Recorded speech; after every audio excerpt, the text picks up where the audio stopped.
성철 생활참선 심화반 성철 스님 한글 법어 자기를 바라봅시다 공부를 하고 있습니다. 추석 연휴 잘 보내셨습니까?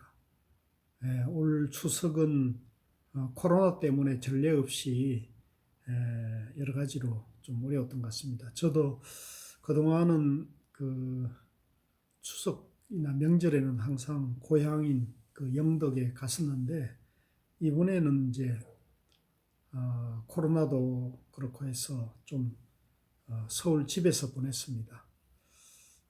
나중에 코로나가 조금 잠잠해지면 따로 한번 가서 뵈려고 그러고요. 때문에 이제 그 금봉암 스님께도 명절 다녀오면서 꼭 한 번씩 들렀는데 이번에는 그러질 못하고 마찬가지로 나중에 좀 코로나가 잠잠해지면 한번 인사드리러 갈 예정입니다. 자, 오늘 공부 시작하기 전에 잠시 입정을 하고 시작하도록 하겠습니다.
자, 오늘 공부는 자기를 바라봅시다. 208쪽 봉암사 결사부터 하겠습니다. 봉암사 결사.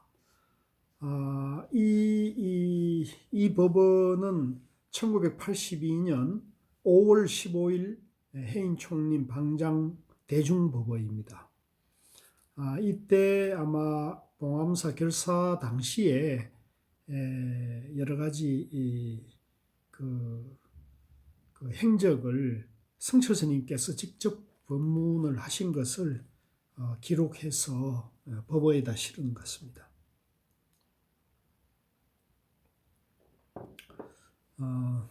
지나간 이야기를 하나 하겠습니다. 예전 봉암사에 살던 얘기입니다.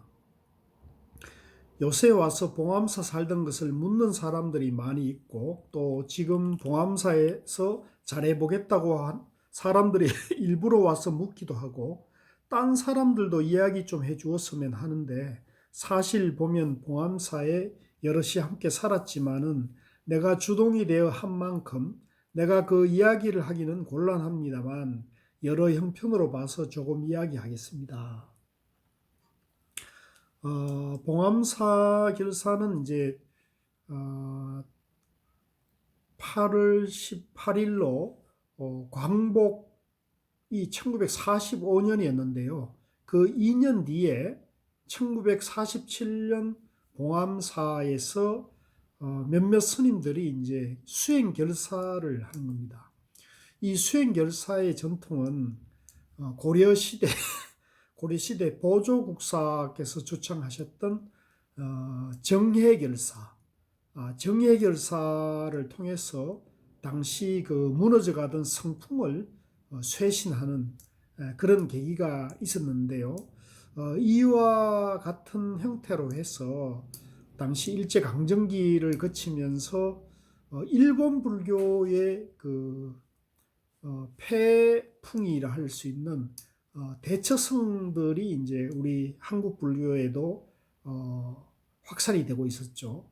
그래서 이 대처성이라는 어떤 파괴 성들을 정화하고 불교를 바로 세우기 위해서 성철 스님을 비롯해서 청담 스님, 자운 스님, 보문 스님, 우봉 스님 이런 분들이 이제 결사를 하게 되거든요. 그 얘기가 이제 성철 스님의 이 봉암사 결사입니다. 봉암사에 들어간 것은 정해년은 이제 1947년입니다. 내 나이 그때 36세 때입니다. 아유, 참, 굉장히 젊은 나이죠. 36세 때. 지금부터 35년 전입니다. 아유, 벌써 82년이니까, 성철스님도 시간이 많이 지났네요. 봉암사에 들어가게 된 근본 동기는 죽은 청담 스님하고 자운 스님하고 또 죽은 우봉 스님하고 그리고 나하고 넷인데 우리가 어떻게 근본 방침을 세웠느냐 하면 전체적으로나 개인적으로나 임시적인 이해관계를 떠나서 오직 부처님 법대로만 한번 살아보자. 무엇이든지 잘못된 것은 고치고 해서 부처님 법대로만 살아보자. 이것이 원이었습니다. 여기 이제 성철 스님께서 봉암사 결사의 근본 방침, 취지가 무엇이냐 했을 때 부처님 법대로 살자입니다. 이것이 이제 굉장히 중요한 모토죠. 오직 부처님 법대로 살자. 부처님 법대로 살면 어떻게 될까요? 생로병사의 괴로움을 벗어나 지금 이 자리, 지금 여기 영원한 행복을 발견하게 되는 것이죠. 이것이 원이었습니다. 즉 근본 목표다 이 말입니다. 그렇다면 처소는 어디로 정하나 불색한 결과 봉암사에 들어가게 되었습니다. 처음 들어갈 때는 우봉 스님이 살림 맡고 보문 스님하고 자운 스님하고 나하고 이렇게 넷이 들어갔습니다.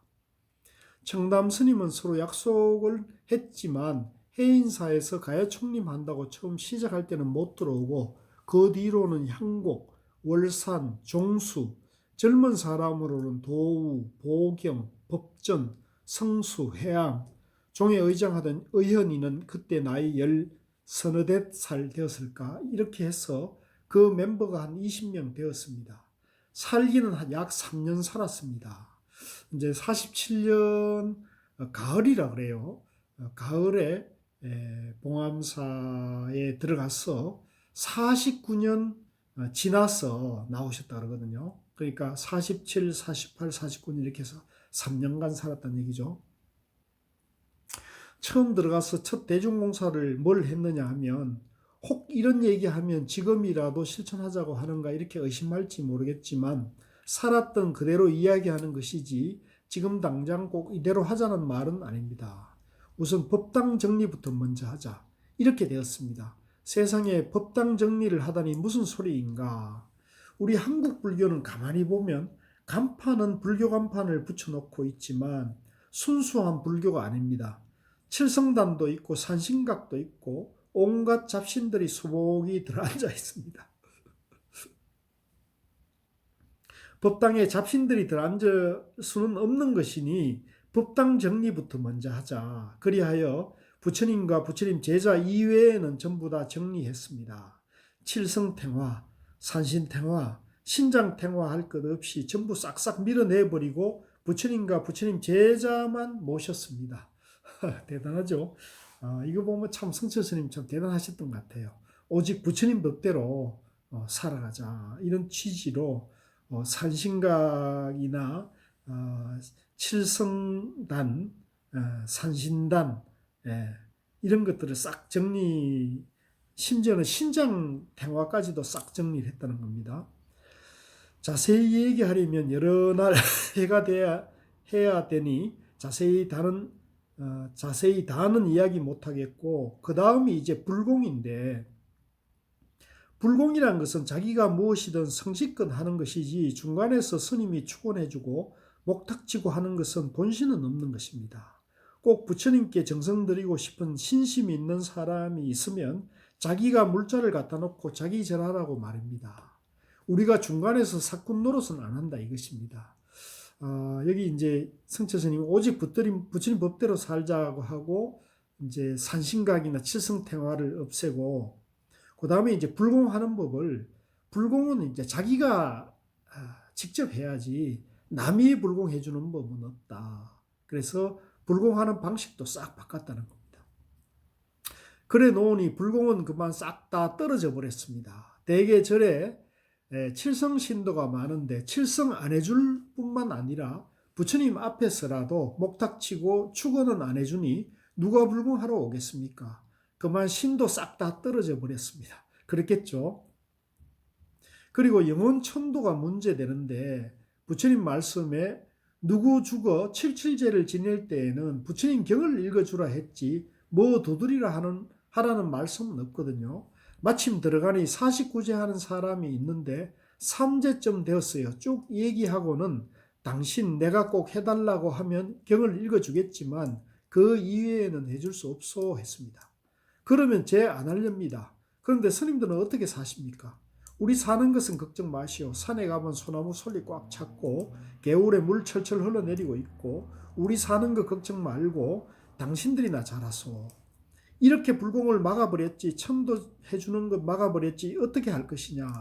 우리 무기는 따로 없습니다. 동냥하는 것뿐입니다. 동냥해서 사는 것입니다. 이제 법당은 어느 정도 정리되는데 가산이 장사민이 바리떼니 이런 것이 또 틀렸단 말입니다. 이제 동냥이라는 것은 이제 글식이잖아요. 부처님께서 이제 글식으로 평생 사셨듯이 성철 스님도 글식 동냥해서 먹고 살자 이렇게 마음을 딱 먹어버리니까 이제 더 두려운 마음이 없어진 거죠. 그런데 인도의 부처님 당시에는 글식이 이제 기후가 온화하기 때문에 사계절 그 글식하고 탁발하는데 별 어려움이 없었는데, 우리나라의 경우는 사계절이 너무 뚜렷해서 여름에는 비가 많이 오고 겨울에는 춥고 이러니까 사실은 이제 글식 동냥하기가 상당히 사실 조건이 어렵죠. 그런데 하여간 부처님 법대로 살자는 정신을 딱 세우니까 나머지에 대해서는 이제 스님께서 두려운 마음 없이 기준을 잡고 나갔다는 거죠. 그리고 이제 211쪽에 보면 가사, 장삼, 그러니까 스님들 의복이 이제 이 문제인데요. 당시에는 이제 스님들의 의복이 그 유생들이 입는 옷 있지 않습니까?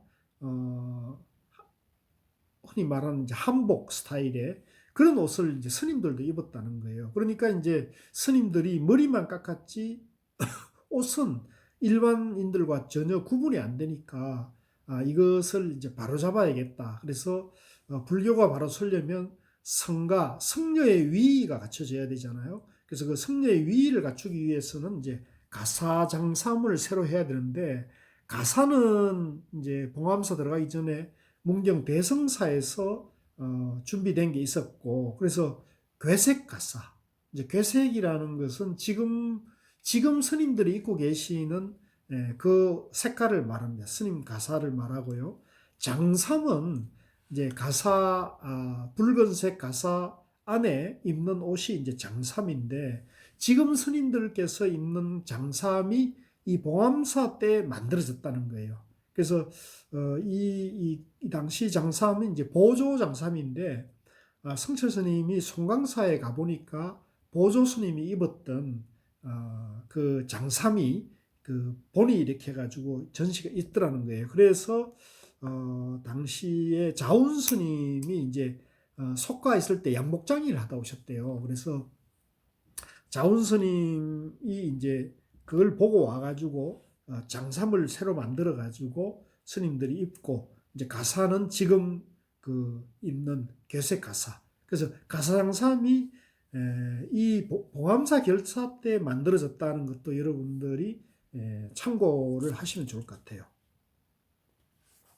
그 다음에 이제 시간이 없었어요. 212쪽으로 넘어와가지고 위에서 두 번째 문단에 밥에 먹는 것도 우리 손으로 한다. 나무하는 것도 우리 손으로 한다. 밥 매는 것도 우리 손으로 한다. 일체 사꾼 일꾼은 안 된다 말입니다. 이것이 일일부작 일일불식의 청규 근본 정신이니까 그래서 부목도 나가라. 공양주도 나가라. 전부 다 내보내고 우리가 전부 다 했습니다. 쉬운 것 같지만 실제는 이것이 가장 어렵습니다. 이 성철 스님도 이게 참 어렵다고 말씀하시네요. 그러니까 공양주, 부목, 그죠? 이게 참 어렵죠, 사실은. 곡식도 전부 다 우리 손으로 찍고 나무도 우리 손으로 하고 밭도 전부 우리가 메고 이것이 실제 어려운 것입니다. 이런 식으로 살았습니다. 신도들과의 관계는 어찌 되어 있느냐 하면 스님 보고 야야 자자 하지 스님 소리 하는 것이 없습니다. 이런 소리 나이 많은 사람들은 다 알 것입니다. 스님이 다 뭐야 자기 종 취급하는데 나도 처음 성례되어 그런 소리 들어봤습니다. 이제 제가 어렸을 때만 해도 우리 도반님들께서도 마찬가지지만 이제 스님들이 그 마을에 탁발하러 오시면 이제 중이라 그러고 굉장히 놀렸던 기억이 나요. 막 어떤 경우는 돌파매지도 하고 왜냐하면 이제 동양 글씨가러 오니까요. 그래서 상당히 제 기억에도 괴롭혔던 그런 마음이 그런 생각이 나는데 이제 스님들 알기를 이제 종 하인 대하듯이 했죠.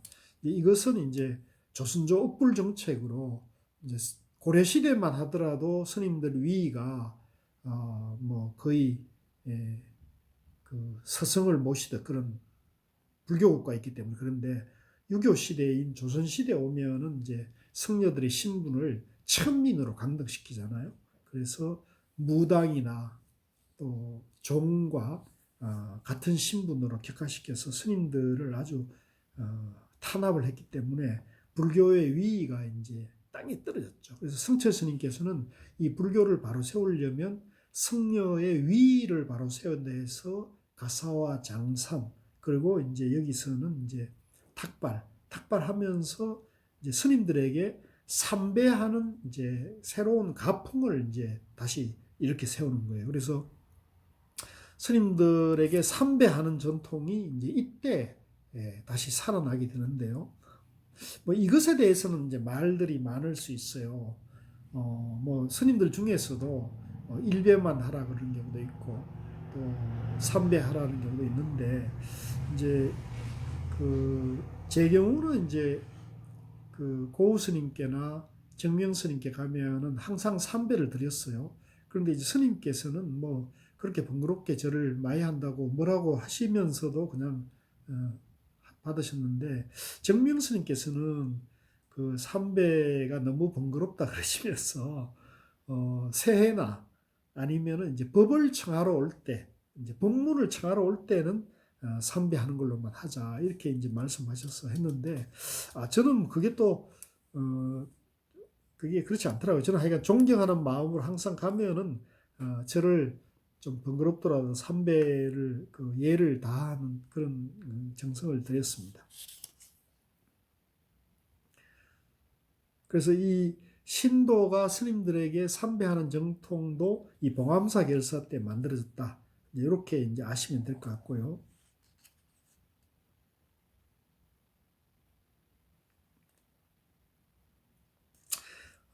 앞에서 이제 그 스님들이 직접 공양하고 밭논농사하고 나무하고 이렇게 하는 것을 하면서 또 불공도 직접 신도들이 직접 불공을 하게 하고 그 다음에 천도의식도 49제나 천도의식도 경만 읽어주고 이렇게 하니까 이제 신도들이 그전 방식과 너무 다르니까 이제 다 떨어져 나가죠. 그런데 이제 스님들이 봉암사에서 아주 청정하게 잘 사신다. 수행자답게 탁발해가면서 직접 농사 지으시고 아주 법답게 사신다. 이런 이제 소문이 나기 시작해서 그 뒤로는 이제 대중공양이나 이제 이런 것들이 막 몰려들기 시작하죠. 그래서 오히려 성서스님 말씀으로는 장사를 해도 이렇게 수십 배 더 낫는 장사를 했다라고 표현을 하셨어요. 그래서 지금도 이제 문경봉암사는 이런 전통이 이제 아직도 남아 있죠.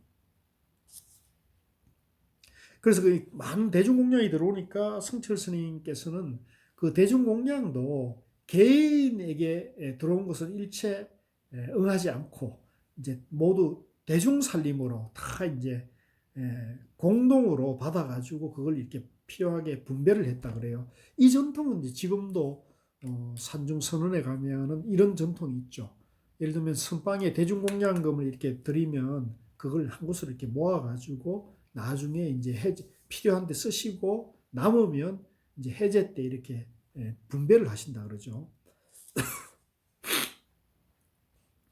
그 다음에 이제 217쪽에 이제 재미있는 일화인데, 전진환 씨라고 그 당시 그 문경 쪽에 그 고향을 둔 분이 장관이 됐어요.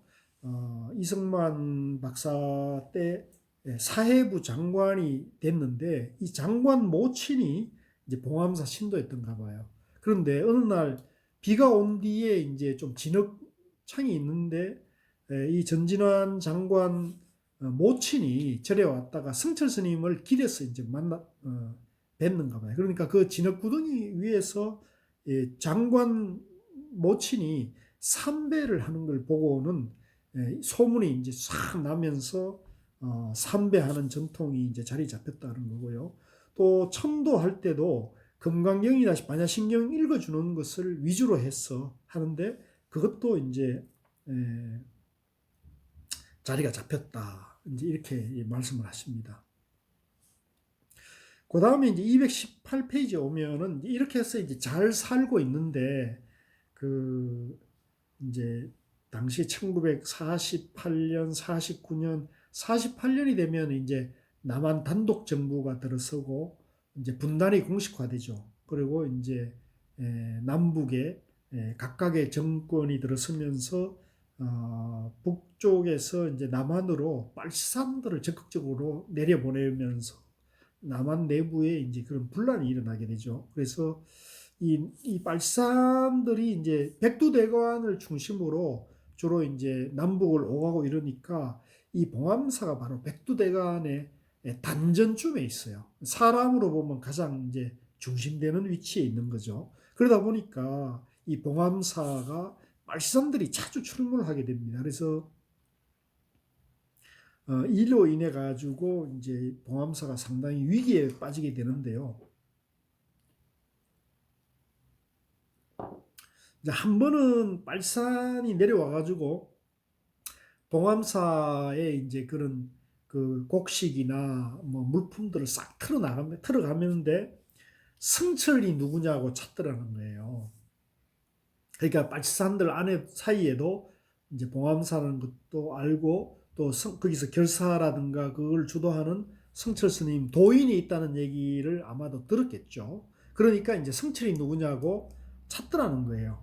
그래서 이제 성철 스님이 몰래 도망을 가고는 이대로 있다가는 당신이 안전할 수가 없겠다 했었서는 대중들 보고는 결제를 그대로 하라 그러고 당신은 이제 원래 관음소로 갔다가 이제 저쪽 고성 그 문수암으로 갔다가 나중에 이제 안정사 통영 안정사로 가시죠. 그래서 경남 고성에 이제 문수암이라고 아주 멋진 암자가 있어요. 제가 2002년인가요? 성철 스님 탄신 100주년 기념 순례단을 조직해서 그걸 한 적이 있는데 이때도 이제 이 고성 문수암을 한번 가봤는데 참 도량이 멋지더라고요. 그래서 거기에 이제 성철 스님이 계셨던 그 일화가 있습니다. 그래서 성철 스님이 당시 결정적으로는 이제 피난을 가시면서 이 이제 봉암사 결사가 깨지는데요.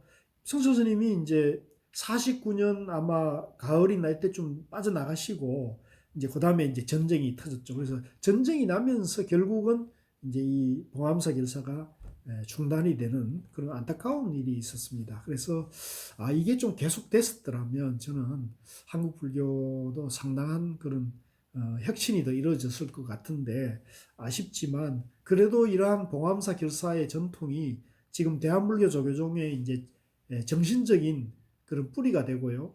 또 이 봉암사 결사에 당시 참여했던 스님들 중에서 종정이 이제 4분 정도 나셨다. 종정이 이제 성철 스님, 청담 스님, 법전 스님, 그 다음에 해암 스님인가요? 이렇게 해서 종정이 4분 나오시고 총무원장은 6분이 나셨다 그래요. 그래서 이 당시 봉암사 결사에 동참하셨던 스님들은 다 나중에 이제 총림의 방장이 되거나 또 조실이 되시고 그래서 한국 불교의 선풍을 살리는데 큰 기여를 하셨죠.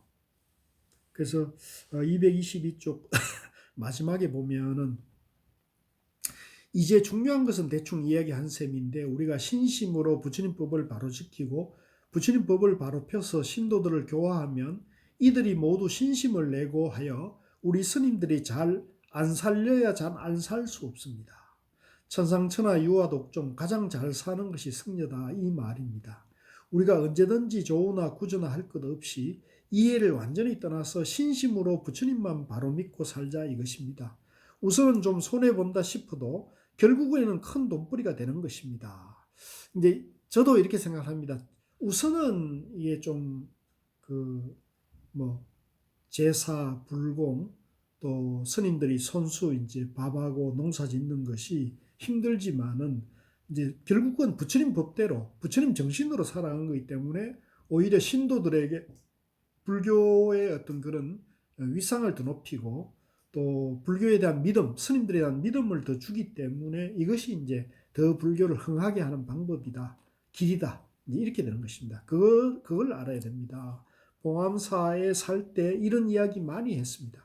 먹고 살 길이 없으면 살인 강도를 해서 먹고 살지언정 천추만고에 거룩한 부처님을 팔았어야 되겠느냐고. 우리가 어떻게든 노력해서 바른 길로 걸어가 봅시다. 이제 성철 스님께서도 봉암사 결사를 하다가 중단이 됐고 또 전쟁이 터지고요. 또 이제 정화를 하고 이제 해인 총림의 이제 방장이 돼 계시잖아요. 이제 해인 총림의 방장이 되셔서는 이제 거의 지금은 이제 80 가까이 되셔서 이제는 이제 사실은 힘도 많이 빠지시고 이제 그러신 상황인데 어쨌든 이 봉암사의 부처님 법대로 살자는 이러한 결사의 정신 이것은 우리가 되살려야 된다고 생각하고요. 우리 그 성철 생활 참선 이 공부도 저는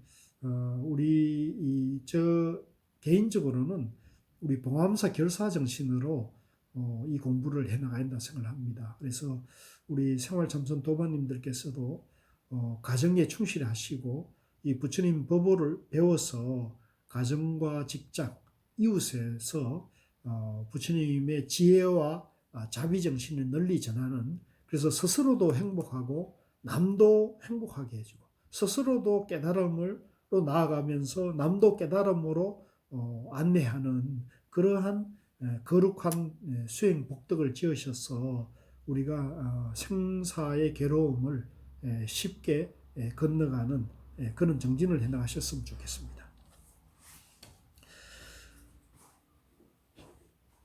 자, 그 다음에 223쪽입니다.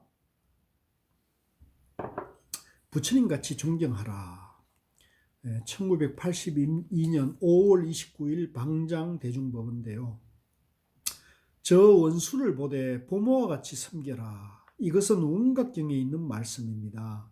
중생이 승부를 못하고 대도를 성취 못하는 것은 마음속에 수많은 번뇌, 84,000가지 번뇌망상이 있기 때문입니다. 이 많은 번뇌 가운데서 무엇이 가장 근본이 되는 것인가? 그것은 정예심, 미워하고 좋아하는 마음이라고 부처님께서 말씀하십니다. 그래서 성가의 3조 성찬대사는 신신명에서 이렇게 말했습니다. 다만 정예심만 떨어지면 통연이 명백하도다. 그렇죠. 우리 신신명은 이제 지난 학기에 공부를 했습니다만은 지난 학기에 못 공부하신 분들은 이제 다음 학기에 이제 공부를 하게 돼요. 이 정예심이 실제로 완전히 떨어지려면 대오해서 대무심경계를 성취해야 됩니다. 그래서 이 불교는 결국은 이 우리 마음 속에서 정예심, 미워하고 사랑하는 마음을 이제 비우는 겁니다. 미워하고 사랑하는 마음만 없으면 이제 양면을 비우게 되면은 이제 깨달음이 되는 거죠. 그래서 중도의 마음이 되는 건데요. 이 미워하고 사랑하는 마음이 이제 비우기가 참 어렵죠. 그래서 3조 성찬대사도 미워하고 사랑하는 마음만 없애면 통연히 본래 부처의 마음이 드러난다는 거죠. 224. 그러나 우리 불자들은 대도를 목표로 하므로 부처님 말씀을 표준 삼아 이것이 생활과 행동의 기준이 되어야 합니다. 또 한편으로 생각하면 내가 가장 미워하는 사람, 나에게 가장 큰 죄를 지은 사람을 부모와 같이 선결하는 것은 무리한 요구일 것입니다. 나쁜 사람을 용서하라거나 원수를 사랑하는 것은 또 모르겠지만 원수를 부모같이 섬기라 하니 이것은 부처님께서나 하실 수 있는 말이지 다른 사람은 감히 이런 말조차 못할 것입니다. 그런데 사실 불교에는 용서라는 말 자체가 없습니다. 이제 요 대목이 이제 굉장히 중요하고요. 우리 생활 가운데 우리 생활 참선에서 가장 이제 포인트가 되는 공부를 할 수 있거든요. 우리 불교에는 용서라는 말이 없다. 용서라는 말이 없다고 잘못한 사람과 싸우라는 말은 물론 아닙니다. 상대를 용서한다는 것은 나는 잘했고 너는 잘못했다. 그러니 잘한 내가 잘못한 너를 용서한다는 이야기인데 그것은 상대를 근본적으로 무시하고 하는 말입니다. 상대의 인격에 대한 큰 모욕입니다. 그렇죠. 나는 용서를 할 주체고 당신은 용서를 받아야 될 사람이라면 이제 나 너가 분리되고 쉽게 말하면 가벌이 되잖아요. 그러니까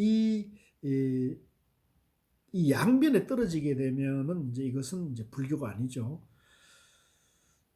그리고 이제 그 상대의 인격을 이제 크게 모독하는 것이다. 불교에서는 일체 중생의 불성은 똑같다고 주장합니다.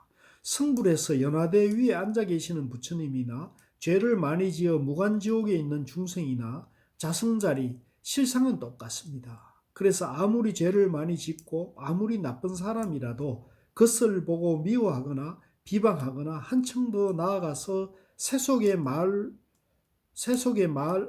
마을의 용서는 할 수 없습니다. 그러면 어떻게 해야 하는가? 아무리 죄를 많이 지었고 나쁜 사람이라도 그 사람을 부처님같이 존경하라는 것입니다. 이게 참 어찌 보면은 모순이고 황당하기도 하고 이해하기가 참 어려운 말인데요. 우리 그 생활참선 도반님들께서는 이 말을 한번 잘 음미해 가시고요. 이 말이 완전히 이해가 되시면 그렇게 한번 마음을 써보시면 이것이 굉장히 빠르고 행복한 길이라는 것을 알 수가 있거든요. 자, 다시 한번 읽을게요.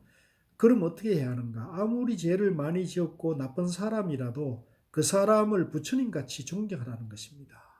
참 어렵죠. 나를 해치고 나를 이제 그 미워하는 사람을 그 사람을 부처님으로 존경하라. 이것이 우리 불교의 생명이라 해도 과언이 아닙니다. 부처님을 신뢰로 들어도 그와 같습니다. 부처님을 일생 동안 따르면서 애를 먹이고 해치려고 수단을 가리지 않았던 사람이 제바다타입니다. 보통 보면 제바다타가 무간지옥에 떨어졌느니 산채로 지옥에 떨어졌느니 하는데 그것은 모두 방편입니다. 중생을 경계하기 위한 방편입니다. 어찌됐건 그러한 제바다타가 부처님에게는 불공대천의 원수인데 부처님은 어떻게 원수를 갚았는가? 성불로서 갚았습니다. 죄와 복을 깊이 통달하여 시방세계에 두루 비추었다. 착한 일 한 것이 시방세계를 비춘다고 하면 혹시 이해할지 모르겠습니다만 악한 짓을 한 무간지옥의 중생이 큰 광명을 놓아서 온 시방법계를 비춘다 하면 아무리 하지 않으려 할 것입니다. 아무도 이해하지 않으려 할 것입니다. 가장 선한 것을 부처라 하고 가장 악한 것을 마군이라 하여 이 둘은 하늘과 땅 사이 천지형격입니다만 사실 알고 보면 마귀와 부처는 몸은 하나인데 이름만이 다를 뿐입니다. 그러므로 아무리 죄를 많이 지었다 해도 그 사람의 자성에는 조금도 손실이 없고 아무리 성불했다 해도 그 사람의 자성에는 조금도 더함이 없습니다. 그러므로 마귀와 부처는 한 몸뚱이이면서 이름만 다를 뿐 동체이명입니다. 비유하자면 겉에 입은 옷과 같은 것입니다. 죄받았다가 아무리 나쁘다고 하지만 그 근본 자성, 본 모습은 부처님과 조금도 다름이 없습니다. 그래서 부처님께서 나중에 죄받았다가 성불하여 크게 불사를 하고 중생을 제도한다고 했습니다. 죄받았다가 성불한다고 법화경에 수기하였습니다. 이것이 불교의 근본 정신입니다. 부처님이 말씀하신 원수를 보되 부모같이 섬긴다는 이것이 우리의 생활, 행동, 공부하는 근본 지침이 되어야 하겠습니다. 우리 불교에 들어오는 첫째 지침은 모든 중생을 부처님과 같이 공경하고 스승과 같이 섬기라입니다. 우리 불교를 행하는 사람은 누구든지 착한 사람, 나쁜 사람은 물론 소나 돼지나 짐승까지도 근본 자성은 성불하신 부처님과 조금도 다르지 않다는 것을 알고 부처님과 같이 존경을 해야 합니다. 그러니까 우리 불교 믿는 사람은 상대방이 떨어진 옷을 입었는지 좋은 옷을 입었는지 그것을 보지 말고 사람만 보자는 말입니다.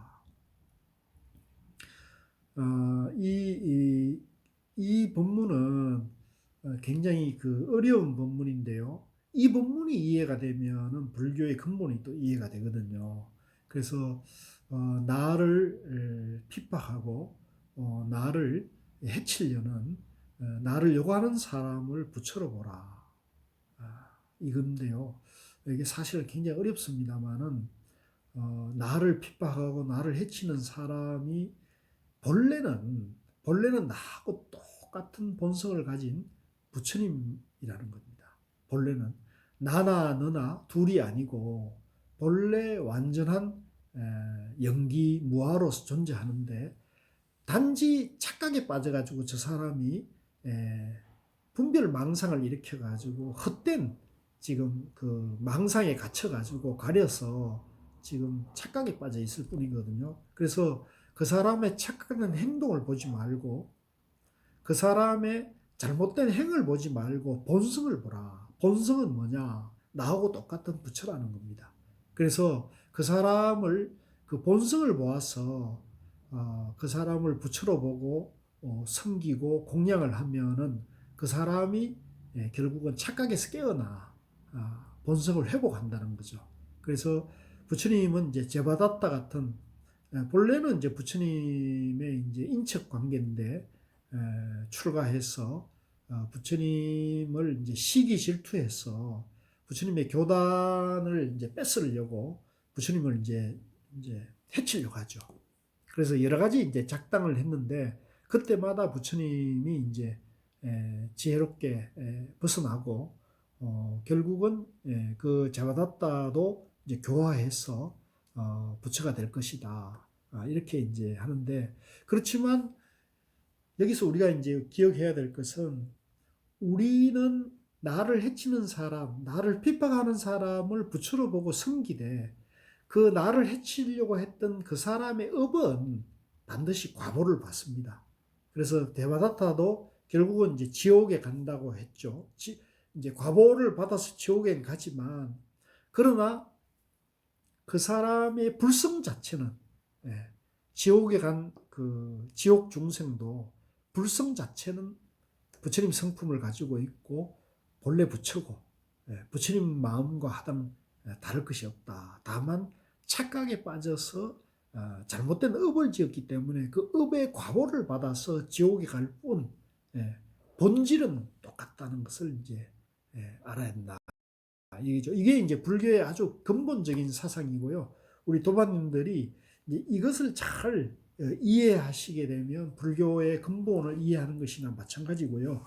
이 불교의 이제 근본인 중도 정견에 대한 이해를 바탕으로 해서 안목이 서면은 그런 안목으로 이제 가정생활이나 이웃이나 사회, 직장생활을 하게 되면 이제 아무리 나를 어렵게 하고 나를 해치려 하고 나를 욕하고 나를 핍박하는 사람도 내가 그 사람을 부처로 보는 그런 마음을 갖추게 되면 내 안에 화나 욕심이나 짜증, 분노, 원한, 어리석은 마음이 완전히 비어지면서 연민의 마음이 자라가지고 내가 나를 보호하는 그런 연민의 자비심도 일어나고요. 또 지혜도 나왔어. 결국은 내가 본래 부처의 마음을 회복하면서 상대를 미워하는 마음을 내려놓아 가지고 내 마음이 밝아지고 편안해지고 고요해지면서 남과 더불어서 나를 해치는 그런 무리들까지도 부처로 보는 그런 지혜의 평등한 마음이 나와 가지고 이 세상을 이익되게 하는 그러한 존재로 변화할 수 있는 것이거든요. 이게 이제 수행입니다. 그래서 처음에는 잘 안 되지만 자꾸 노력하시고 애를 쓰시면 반드시 되게 되어 있습니다. 그리고 한 번 되면요, 두 번 되기가 쉽고, 세 번, 네 번 되기가 쉽고요. 결국은 이제 이게 결국은 나를 지키는 지혜의 방법이고요. 나를 밝히는 방법이기 때문에 우리 도반님들 처음엔 잘 안 되더라도 자꾸 애쓰시면 어느 때 반드시 그런 때가 됩니다. 그러면 여러분들이 생사의 고해를 벗어나서 영원한 행복, 대자유의 지혜와 평화의 부처님 행으로 갈 수가 있겠습니다. 꼭 좀 한번 해보시길 부탁드리겠습니다.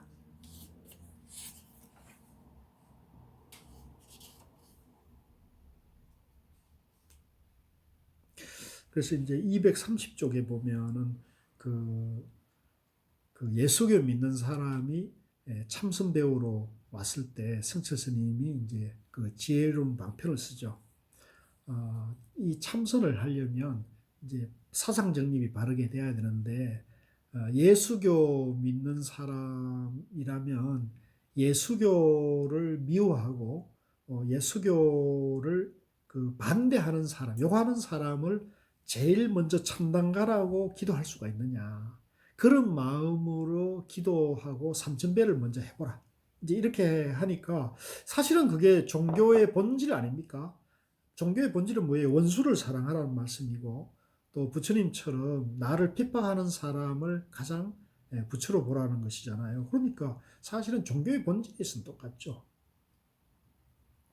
그래서 이제 참선 잘하는 그런 것을 보셨다고 하는 말이고요. 그 성철 스님께서 이제 쓰신 방편은 전부 이런 것 같습니다. 나를 핍박하고 욕하고 나를 업수히 여기는 사람을 가장 먼저 잘되게 하는 거, 부처로 보는 거, 이제 이런 것이죠. 그래서 이게 이제 되어야 됩니다. 우리 심화 과정에 공부하는 도반님들께서도요. 이런 중도 정견에 대한 바른 안목과 지혜, 그런 마음이 이제 생활화되어야 참선이 이제 잘 된다. 이걸 꼭 이제 명심을 좀 하시길 부탁드리겠습니다.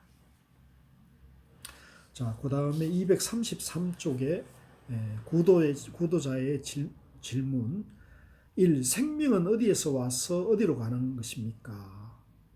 이제 생멸은 사실은 이제 오고 감이 없는 거죠. 건강경에도 이제 이런 대목이 나오거든요. 그러니까 다음 학기에 이제 건강경 공부를 합니다만은 이제 불생불멸이거든요. 반야신경에 일체법은 불생불멸이라고 나오잖아요. 나의 존재 원리도 나도 오는 것도 없고 가는 것도 없고 생하는 것도 멸하는 것도 본래는 없어요.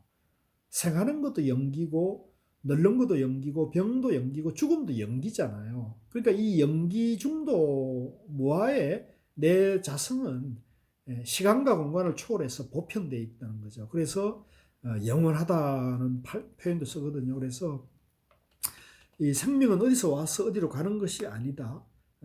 우주 만물의 존재 원리가 본래 다 갖춰져 있다는 거죠.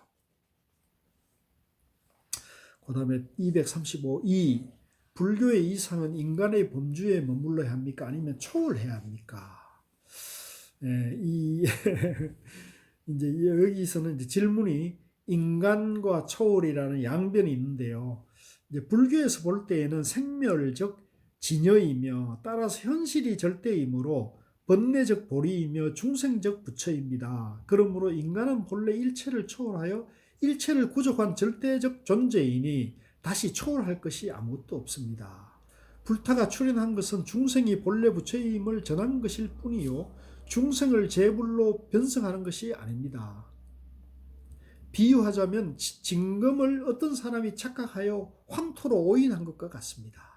그래서 이 성철스님 법문에 본래는 순검인데 잡철로 착각하게 살고 있다 그러잖아요. 그래서 본래는 자기 자신이 순검이고 징검인데 지금 우리가 잡철로 착각하는 사람이 너무 많잖아요. 그래서 내가 중생이라는 착각 속에 살지 마시고 중생이라는 착각에서 깨어나 본래 부처다는 것. 내가 잡철이 아니라 본래 순금이라는 것을 이제 깨어나야 한다. 그래서 현실 이대로가 극락이지 이 극락이 초월해서 어떤 세상이 있는 게 아니라는 거죠. 마음의 눈만 바로 뜨면 지금 서 있는 이 자리가 그대로 극락이다. 그러면 이 지지고 볶고하는 이건 뭡니까? 이 지지고 볶고하는 이것이 바로 극락인데 지지고 볶게 보이는 것은 양변에 빠져가지고 본래 순금인 사람이 잡철로 착각하고 사는 거거든요. 본래 부처가 중생이란 착각에서 사는 거죠. 그래서 내가 나다 너다 있다 없다 옳다 그르다는 그 생각을 내려놓고 그 생각만 내려놓게 되면은 내 안에 본래 지혜가 확 나와가지고 이 나와 너가 둘이 아니고 이 지지고 볶고하는 이 시방 세계가 모두 다 화합하는 극락 세계라고 하는 것을 이제 눈뜨게 된다는 거죠. 236. 진정한 의미의 인간 회복은 무엇입니까? 인간은 본래 일체를 초월하고 일체를 구족한 절대적 존재이니 이것을 본래 시불이라 합니다. 이 본래 시불을 중생으로 착각하여 중생이라 가칭하며 중생으로 행동하고 있으니 이 망견을 버리고 본래 부린 인간 면목을 확인하는 것이 인간 회복입니다. 인간 회복이라는 것은 자기가 순금, 본래 부처인 줄 모르고 잡철, 중생이란 착각을 하고 있는데 자기 본성으로 돌아가는 것이 인간 회복인 거죠. 인간이 본래 절대적인 존재고 지혜와 모든 복덕을 본래 다 갖추고 있는 존재라는 것이 인간 회복이다. 4. 종교 안에서 인간 문제가 해결되는 것입니다. 있습니까? 이것도 이제 마찬가지죠. 종교 안에서 상대 요한의 세계에서 절대 무한의 잡철에서 순금, 중생과 부처가 있다는 양변에서 중생과 부처가 본래 하나라는 중도 연기의 이제 절대적 가치를 회복하면 된다는 거죠. 그 다음에 이제 조금 건너뛰었어요. 239, 7. 불교의 사회 구제는 가능합니까? 구제라는 어구는 불교에는 해당하지 않습니다. 우리가 앞에서 공부를 했죠. 부처님이 우리를 구원하러 온 게 아니라 우리가 본래 구원되어 있다고 하는 것을 알려주러 오셨다는 거죠. 구제라는 어구는 불교에서는 해당하지 않습니다. 모든 생명이 절대적 존재로서 일체의 생명이 불타 아님이 없으므로 불교에 입문하는 첫 조건이 일체 중생을 부모와 같이 존경하고 사장과 같이 섬기며 부처님과 같이 시봉하는 것입니다. 그러므로 봉사가 있을 뿐 구제와 구원은 없습니다. 남을 돕는 것이 불공임을 항상 역설하지만 이 남이라 하는 것은 절대자를 지칭함이며 절대자는 부처이므로 남을 돕는 것이 즉 불공입니다.